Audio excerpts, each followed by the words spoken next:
Okay, this is the end of day 42.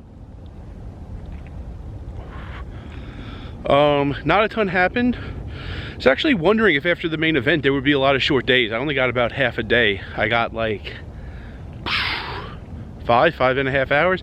Actually wasn't that bad. But yeah, the main event is going on at the World Series now. Like, it used to be the last event. Now the main event in a poker series, it's not really the final thing going on, but still I feel like to a lot of people it is. They play a lot of smaller tournaments.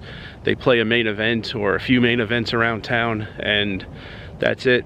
And kind of go home after. I mean, it's after July 4th now, so I mean, we had people playing at Orleans the final week of May, and then all of June, and then like we're getting into the second week of July. It's getting pretty late in the poker summer, so things are kind of wrapping up. Today was a slow day. We also didn't have a 4 o'clock tournament. We usually do. We did not today, so got some downs in, but then was sent home.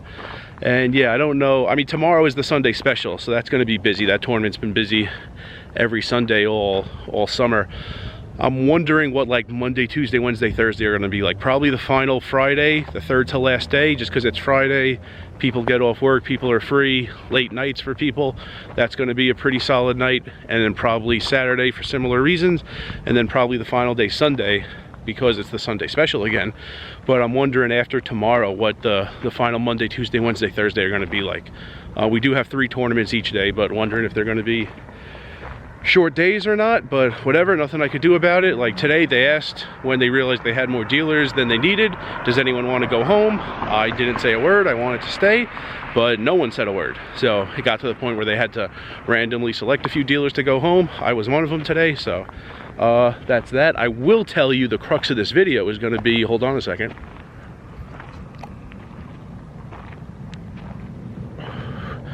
Thought I'd tell you some mistakes I made, because I had a few topics I was writing down that I thought I would kind of make after day 50. You know, you see in the title of all these videos, day X of 50, and I was going to film the day 50 of 50 video and then have a few more. A few of these video topics I wrote down, I really need all 50 days to be done to film an accurate video. Some of them I don't. I could tell you some mistakes I made along the way. It doesn't matter that today is day 42, that the entire series is not over yet. So flipped the card over in a no limit tournament and could have replaced it but didn't. For some reason I thought tournaments were much more official. I know the rule in cash. You just keep dealing in most circumstances if a pre-flop card flips over. And the first burn card is the replacement card, and the card that flipped takes the spot of the first burn card. I thought tournaments were more official and like it would be a misdeal, so I called it a misdeal and reshuffled. Not that it cost everyone a ton of time, but you can't just replace that card. I didn't know it at the time. Actually, in an Omaha 8 game, I flipped over a card. It was a cash game, so I replaced it.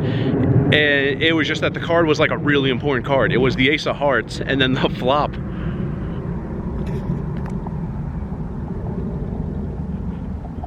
The flop was Ace High with 2 hearts. That was like a really, really important card that everyone knew wasn't in the deck anymore. But I mean, everyone knew it. And I didn't have the choice over what card I was going to flip up, given that a card was going to flip up. But yeah, it turned out to be like the most important card possible.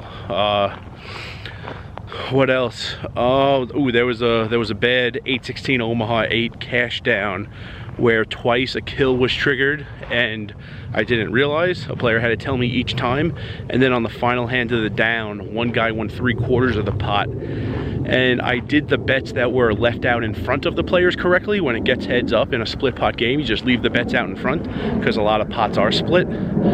This pot was 3/4, so I did the correct procedure with the bets that were out in front, but then I still had chips in the pot, and I only halved it. I didn't 3/4 that, and like at the last second someone told me, and I was able to get the chips back that I gave to the player who should only have gotten 1/4 of that money, not half of it. But that was a bad down.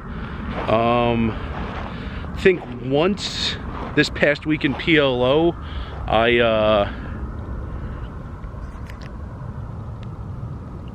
player said pot, I included the ante. In the pre-flop, pot calculation at Orleans, we don't count the ante. When pre-flop is done, you do count the ante in with the rest of the pot for future streets. I made that mistake. It wasn't a huge difference, but no one noticed, and the hand ended pre-flop anyway, so it didn't cost anyone anything. Unless actions pre-flop would have been different had I said the right amount, but I mean, it was a very small difference between the right amount and the amount I said. I'm pretty sure once I had someone put in his ante twice in a stud game, in like a horse event. I think I pulled in like,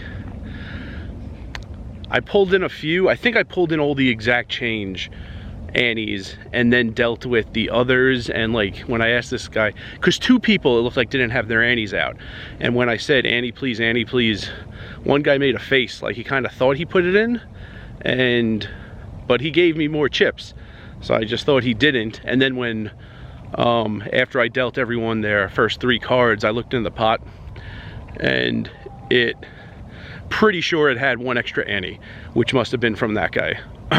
But it happened.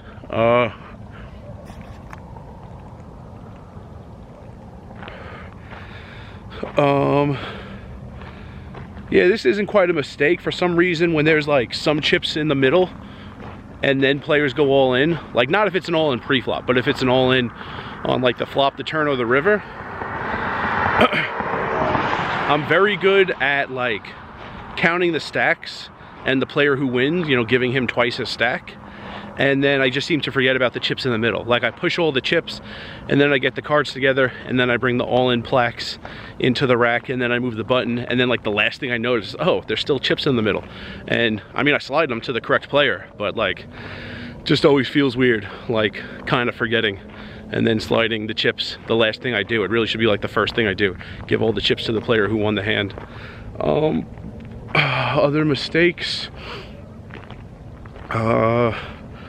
I had a list, and that list isn't very visible to me at this second. Let me think for a second. That's most of them. Had trouble reading plenty of Omaha low boards. Sometimes a player has to correct me. Yeah, but that's a bunch of the mistakes. This isn't a mistake, but this is a funny story. I'll throw it in this video. Actually, it's a couple things. A guy, this was today, a guy bet, the 4-seat bet, the 8-seat went all in. So I put the all-in plaque. I only had 1 all-in plaque. On one side of the disc, it says all in. On the other side, you flip it over, it says call. I only had 1 disc in the rack. I put it out in front of the all-in player, seat 8, it said all in. Seat 4 eventually asked for a count. I counted it. Eventually, after some thinking, seat 4 called. So when he put the chips in, I said call. I took the disc that was in front of seat 8 that said all in. I took it, flipped it over, so now it said call, put it in front of seat 4, took seat 4's chips in, took seat 8's chips in. Like, I don't know how much more I could do to indicate that this guy called. And then seat 4 shows both cards.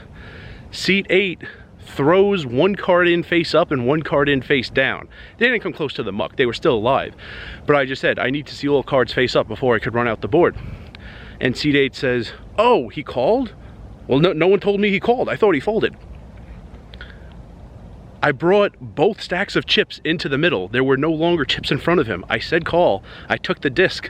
I put it call side up in front of seat 4. I literally don't know what else I could have done to indicate that seat 4 called. In that same vein, there was a guy, this guy who was like 100 in the Omaha 8 tournament a few days ago. He was in a hand. In the middle of this hand, the level changed. The blinds are going up. Over the microphone, the floor makes the announcement, you know, blinds are up, next level. So that hand finishes. And then like I bring in all the cards, I move the button, and as I'm shuffling, I say, okay, blinds are up. And the guy says, no, you were shuffling first, 1 more hand at this level. And I said, they were 20-minute levels. The clock read like 18 minutes, 15 seconds left in this level. I said, No, they made the announcement in the middle of the last hand, and we're like a minute 45 seconds into this level. Like, the blinds have been up for a while. He missed the announcement. He didn't bother looking at the tournament clock.